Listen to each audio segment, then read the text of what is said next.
Hello guys, ചെമ്പനീർ പൂവിൻ്റെ ഇന്നത്തെ episode റിവ്യൂയിലേക്ക് സ്വാഗതം. സച്ചി എല്ലാവരെയും വിളിക്കുന്നുണ്ട്, ഒരു സർപ്രൈസ് ഒരുക്കിയിട്ടുണ്ട്, എല്ലാവരും പുറത്തോട്ട് വരണമെന്ന് പറഞ്ഞ്. എല്ലാവരും ചോദിക്കും എന്താ കാര്യം എന്നൊക്കെ. പക്ഷേ സച്ചി പറയത്തില്ല, പുറത്തോട്ട് വാ, എല്ലാവരും വാന്ന് പറയും. അപ്പോൾ ആദ്യം ചന്ദ്രമതിയും ശ്രുതിയും ഒന്നും വരത്തില്ലായിരുന്നു.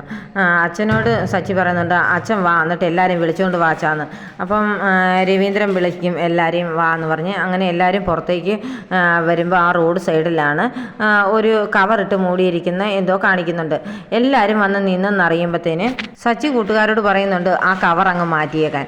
അപ്പോൾ ആ കവർ മാറ്റുമ്പോഴാണ് കാണുന്നത് ഒരു പുതിയ പൂക്കട. ആ പൂക്കടയുടെ പേരാണ് ചന്ദ്രമതി ഫ്ലവർ ഷോപ്പ്. അത് കാണുമ്പോഴത്തേന് എല്ലാവർക്കും അത്ഭുതമാകുന്നുണ്ട്.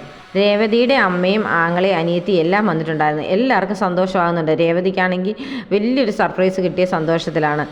രവീന്ദ്രനും ഒരുപാട് സന്തോഷമാകുന്നുണ്ട്. എന്നാലും ചന്ദ്രമതിയുടെ പേര് എഴുതിയിരിക്കുന്ന കാണുമ്പോൾ ചന്ദ്രമതിക്ക് ഒട്ടും ഇഷ്ടപ്പെടുന്നില്ല. അതും പ്രത്യേകിച്ചും പൂക്കടയ്ക്കൊക്കെ എൻ്റെ പേര് എന്തിനാ കൊടുത്തെന്ന് ചോദിച്ച് ചന്ദ്രമതി അവിടെ കിടന്ന് ബഹളം വെക്കും. പക്ഷേ ശ്രുതിക്കും അത്രയ്ക്ക് ഇഷ്ടപ്പെട്ടില്ലെങ്കിലും ഒന്നും പറയുന്നൊന്നുമില്ല. ശ്രീകാന്തിനും വർഷയ്ക്കും പക്ഷേ ഒരുപാട് ഇഷ്ടമാകുന്നുണ്ട്. എന്തിനാ അവൻ എൻ്റെ പേര് ഈ പൂക്കടയ്ക്ക് ഇട്ടത് എന്ന് ചോദിച്ച് ചന്ദ്രമതി ബഹളം ഉണ്ടാക്കുമെന്ന് രവീന്ദ്രൻ പറയുന്നുണ്ട്. അതിനെന്നാ മൂത്ത മരുമോള് നിൻ്റെ പേരിൽ ഒരു ബ്യൂട്ടി പാർലർ തുടങ്ങിയില്ലേ, അത് കഴിഞ്ഞിട്ട് ഇളയ മരുമോളുടെ പേരിൽ ഇപ്പം ഒരു പൂക്കടയും, എന്താ അതിനെന്നാ കുഴപ്പമെന്നൊക്കെ ചോദിക്കും.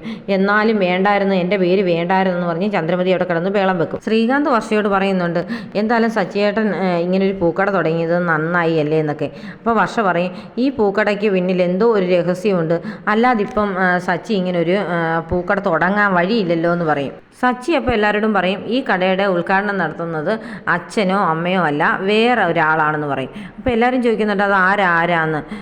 രേവതിയും പറയും, പറ സച്ചിയേട്ടാ ആരാണെന്ന്. വേറെ ആരുമല്ല, നമ്മുടെ ശ്രീകാന്തിൻ്റെ ഭാര്യ വർഷയാണ് എന്ന് പറയും. അപ്പോൾ എല്ലാവരും വർഷയും ഞെട്ടുന്നുണ്ട്, ഞാനൊന്ന്. അതെ, എല്ലാ കടകളുടെയൊക്കെ ഉദ്ഘാടനം സീരിയലും സിനിമ താരങ്ങളൊക്കെ അല്ലേ ചെയ്യുന്നത്. അതുപോലെ ശ്രീകാന്തിൻ്റെ ഭാര്യ സിനിമയ്ക്കും സീരിയലിനൊക്കെ വേണ്ടി ഡബ് ചെയ്യുന്ന ആർട്ടിസ്റ്റല്ലേ, അതുകൊണ്ട് വർഷ നടത്തിയാൽ മതി എന്ന് പറയും. വർഷ ആദ്യം മടിച്ചൊക്കെ നിൽക്കുന്നുണ്ട്. പിന്നെ എല്ലാവരും പറയും വാ വർഷ ചെയ്യുന്നൊക്കെ പറയുമ്പോഴത്തേന് വർഷ വന്ന് റിബണൊക്കെ കട്ട് ചെയ്യുന്നുണ്ട്. സച്ചിൻ രേവതി എല്ലാവരുടെ കയ്യിൽ നിന്നും അനുഗ്രഹമൊക്കെ മേടിക്കും. രവീന്ദ്രൻ്റെ കയ്യിൽ നിന്നും ചന്ദ്രമതിയുടെ കയ്യിൽ നിന്നും പിന്നെ രേവതിയുടെ അമ്മയുടെ കയ്യിൽ നിന്നുമൊക്കെ അനുഗ്രഹമൊക്കെ മേടിച്ചിട്ട് രേവതിയെ പിടിച്ച് കടയ്ക്കകത്ത് ഓണറാക്കി നിർത്തുന്നുണ്ട് സച്ചി. എന്നിട്ട് അച്ഛനോട് പറയും, അച്ഛൻ്റെ ഐശ്വര്യമുള്ള കൈ കൊണ്ട് അച്ഛൻ ഈ കടയിൽ നിന്ന് കുറച്ച് പൂ മേടിക്കണം ആദ്യമായിട്ടെന്ന് പറയുമ്പം രവീന്ദ്രൻ രേവതിയുടെ കയ്യിൽ നിന്ന് മുല്ലപ്പൂ മാല മേടിക്കുന്നുണ്ട്. അത് അമ്മയ്ക്ക് കൊടുക്കാൻ പറയുമ്പോൾ അമ്മയുടെ കയ്യിലോട്ട് കൊടുക്കും. അമ്മ അത് കൊണ്ടുവന്ന് രണ്ട് മരുമക്കളുടെ കയ്യിലോട്ടും കൊടുക്കും. അപ്പം ശ്രുതിയും വർഷയും കൂടി അത് തലയിലൊക്കെ ചൂടുന്നുണ്ട്. എല്ലാവരും പോകാൻ നേരത്ത് സച്ചി പറയും, ഇനി ഒരു ചടങ്ങോടുണ്ട് എന്ന് പറഞ്ഞ് അങ്ങോട്ട് ഇറങ്ങി വന്നിട്ട് പറയും, ശ്രീകാന്തെ വർഷയെ അവിടെ നിൽക്കാൻ പറയും. എന്നിട്ട് വർഷം നിൽക്കുന്നോടനെ പറയും, നിൻ്റെ ഭാര്യ ഒരു ആർട്ടിസ്റ്റ് അല്ലേ, അപ്പോൾ നമ്മൾ ചെയ്യുന്ന കാര്യങ്ങൾക്ക് പ്രതിഫലം കൊടുത്തല്ലേ പറ്റത്തുള്ളൂ, അതുകൊണ്ട് ഇന്ന് ഇത് പിടിക്കുമെന്ന് പറഞ്ഞ് ഒരു 2500 രൂപ എടുത്ത് കയ്യിലോട്ടങ്ങ് കൊടുക്കും. അപ്പോഴത്തേന് വർഷ അങ്ങ് ഞെട്ടിപ്പോകുന്നുണ്ട്. അപ്പം വർഷം ഇങ്ങനെ മനസ്സിൽ ഓർക്കുന്നുണ്ട്, തലേദിവസം തുണി അലക്കാൻ നേരത്ത് രേവതിക്ക് പൈസ കൊടുക്കുന്നതും ഡയലോഗ് പറയുന്നതൊക്കെ ഓർക്കുന്നുണ്ട്.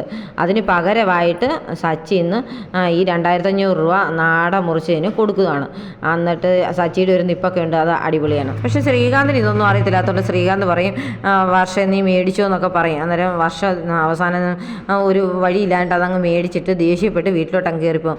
എല്ലാവരും അങ്ങ് വീട്ടിലേക്ക് പോവുകയാണ്. പിന്നെ അവിടെ നിൽക്കുന്ന സ്ത്രീകളെല്ലാം പൂമാലയൊക്കെ മേടിക്കുന്നൊക്കെ ഉണ്ട്. വീട്ടിൽ ചെന്ന് കയറുമ്പോൾ തൊട്ട് ചന്ദ്രമതി ഭയങ്കര ബഹളമാണ്, എൻ്റെ പേരിൽ ആ പൂക്കട തുടങ്ങി, അവൻ എന്നെ അപമാനിക്കാനായിട്ട് തന്നെ തുടങ്ങിയതാണ്, എന്തിനാ എൻ്റെ പേരിട്ടത് എന്നൊക്കെ ചോദിച്ചു. അപ്പോൾ രവീന്ദ്രൻ പറയും, അതിനെന്നാ നീ ഇപ്പോൾ 2 കടയുടെ മുതലാളിയല്ലേ, ബ്യൂട്ടി പാർലറിൻ്റെയും പൂക്കടയുടെയും, അതിനെന്താ നീ അല്ലേ അതിൻ്റെ മുതലാളി, വന്ന് കടയിൽ കുറച്ച് നേരമൊക്കെ ഇരിക്കുന്നൊക്കെ പറഞ്ഞ് ചന്ദ്രമതി ഒന്ന് ചോദിപ്പിക്കുന്നുണ്ട്. പക്ഷേ ചന്ദ്രമതിക്ക് അങ്ങ് ദേഷ്യവും സഹിക്കാൻ പറ്റുന്നില്ല. അന്നേരമാണ് ഫാമ എന്ന് പറയുന്ന അവരുടെ ഫ്രണ്ട് വിളിക്കുന്നുണ്ട്. എന്നിട്ട് ചോദിക്കുക, നിൻ്റെ പേരിൽ കടയൊക്കെ തുടങ്ങിയല്ലേ, കൺഗ്രാജുലേഷൻ എന്നൊക്കെ പറഞ്ഞ് കളിയാക്കുകയാണ്. നീ നിൻ്റെ മരുമോളെ ശരിക്കും പൂക്കാരി എന്നല്ലേ വിളിച്ചുകൊണ്ടിരുന്നത്, ഇപ്പം നീയും പൂക്കാരിയായില്ലേ, ചന്ദ്രമതി പൂക്കാരി എന്ന് എല്ലാവരും പറയത്തില്ലേ എന്നൊക്കെ ചോദിക്കുമ്പോഴത്തേന് ചന്ദ്രമതിക്ക് അങ്ങ് ദേഷ്യം വരുന്നുണ്ട്. എന്നിട്ട് നീ ഫോൺ വെക്കെന്ന് പറഞ്ഞ് നിർത്തുന്ന ഉടനെ ഓരോരുത്തരായിട്ട് വിളിച്ച് ആശംസ അറിയിക്കുകയും പൂമാലയ്ക്ക് എന്നാ വില എന്നൊക്കെ ചോദിക്കുകയൊക്കെ ചെയ്യുന്നുണ്ട്. ചന്ദ്രമതിക്ക് ചന്ദ്രമതിക്ക് ദേഷ്യം കൂടി വരികയാണ്. രവീന്ദ്രൻ പക്ഷേ ഹാപ്പിയാണ്. ഇവരുടെ പൂക്കട ഉദ്ഘാടനം നടന്നതിൻ്റെ പേരിൽ എല്ലാവർക്കും ഫോട്ടോ ഒക്കെ എടുത്ത് അയച്ചു തരാമെന്നൊക്കെ പറഞ്ഞ് രവീന്ദ്രൻ കടയിലേക്കൊക്കെ പോകുന്നുണ്ട്. ചന്ദ്രമതി ഇരുന്ന് ഇങ്ങനെ ഓർക്കുകയാണ്, എന്നാലും എല്ലാവരും എന്നെ പൂക്കാരി എന്ന് വിളിക്കില്ലേ എന്നൊക്കെ പറഞ്ഞ് മനസ്സിൽ ഓർത്തിങ്ങനെ ദേഷ്യപ്പെട്ടിരിക്കുന്ന കാണിച്ചുകൊണ്ടാണ് ഇന്നത്തെ എപ്പിസോഡ് അവസാനിക്കുന്നത്.